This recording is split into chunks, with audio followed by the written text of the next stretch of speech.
Bismillahirrahmanirrahim. Assalamualaikum warahmatullahi wabarakatuh. Apabila kita membaca Bismillahirrahmanirrahim,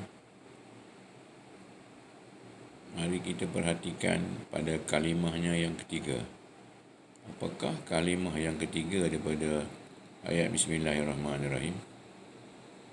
Ya, kalimah yang ketiga dari ayat Bismillahirrahmanirrahim ialah Allah. Sekarang timbul soalan, siapakah Allah? Untuk mendapatkan jawapan siapakah Allah, maka marilah kita cari di dalam Al-Quran ayat-ayat yang ada kalimah Allah di dalamnya. Untuk kali ini kita cuba perhatikan ayat yang berada dalam surah Al-Baqarah. Mari kita buka mushaf Al-Quran pada halaman atau muka surat yang kelima. Ianya daripada surah Al-Baqarah dan ayatnya ialah ayat yang ke-28. Sekarang mari kita bacakan ayat ini ya. A'udzubillahi minasyaitonirrajim. Bismillahirrahmanirrahim. Kaifa takfuruna billahi wa kuntum amwatan fa ahyakum summa yumitukum summa yuhyikum summa ilaihi turja'un. Kita ulang baca. Kaifa takfuruna billahi wa kuntum amwatan fa ahyakum summa yumitukum summa yuhyikum summa ilaihi turja'un. Kita bacakan terjemahan daripada mushaf Quran ini ya. Apakah terjemahan bagi ayat 28 surah Baqarah ini? Bagaimana kamu mengingkari kepada Allah padahal kamu adalah orang mati, lalu Dia menghidupkan kamu, kemudian Dia mematikan kamu, kemudian Dia menghidupkan kamu, kemudian kepadanya lah kamu dikembalikan. Pada ayat ini kita dapat pelajaran bahawa Allah ialah yang menghidupkan, Allah ialah yang menghidupkan, yang mematikan dan menghidupkan semula kita di akhirat kelak, dan semua kita akan kembali kepadanya. Daripada ayat 28 surah Al-Baqarah timbul soalan, kenapakah Allah Ta'ala hidupkan kita? Kenapakah Allah Ta'ala menghidupkan kita? Sekarang kita lihat pada surah Al-Mulk untuk mendapat jawapan kenapakah Allah hidupkan kita. Kita pergi kepada ayat yang kedua dan boleh dibuka mushaf pada muka surat 562.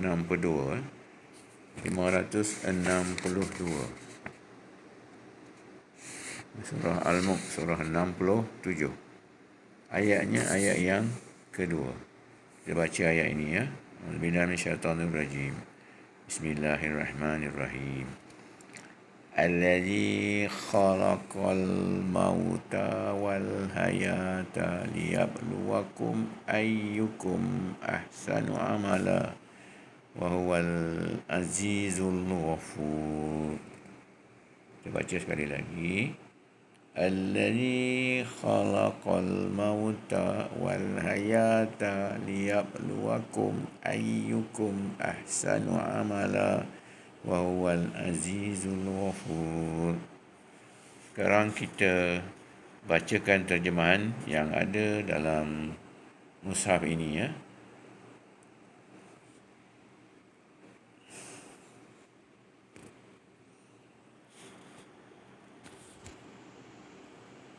Allazi khalaqa, yang dia menciptakan kematian dan kehidupan, supaya dia menguji kamu. Siapakah antara kamu yang lebih baik amalannya, dan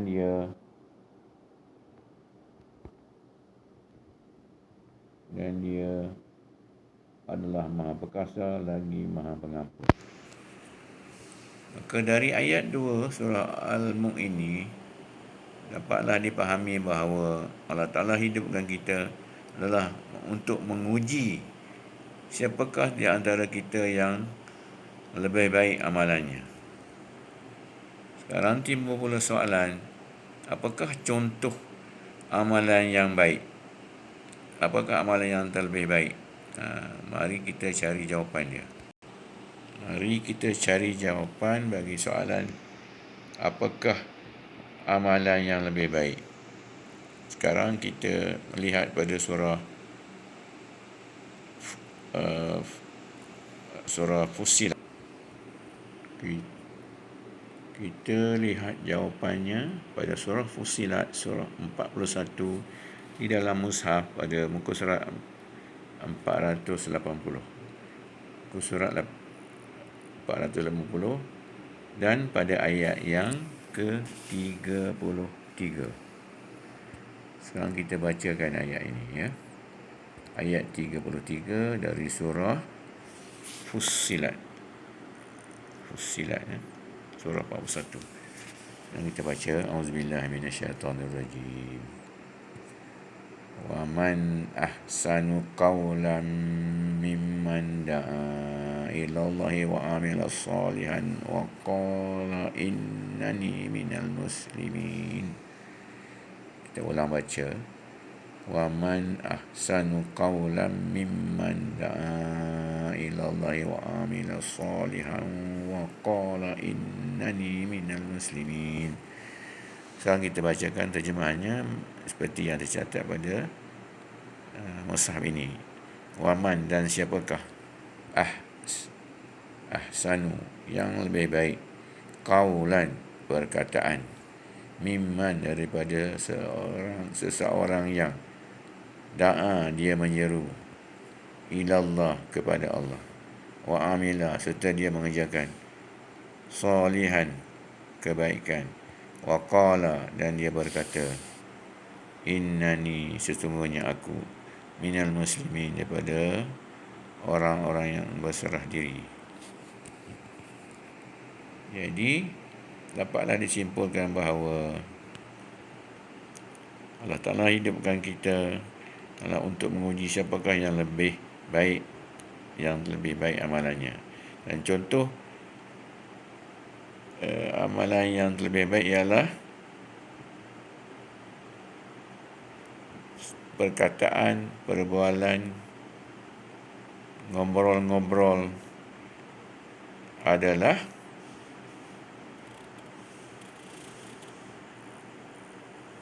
di dalamnya terkandung seruan mengajak kepada Allah, mengajak kepada Al-Quran, dan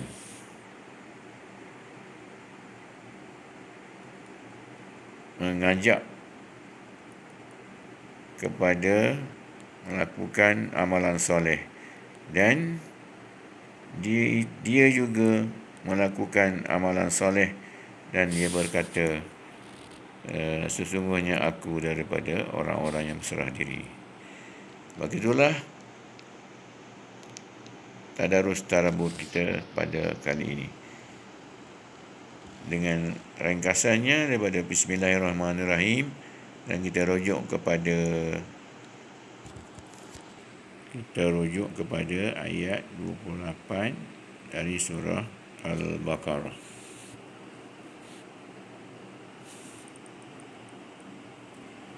yang terdapat dalam halaman yang kelima.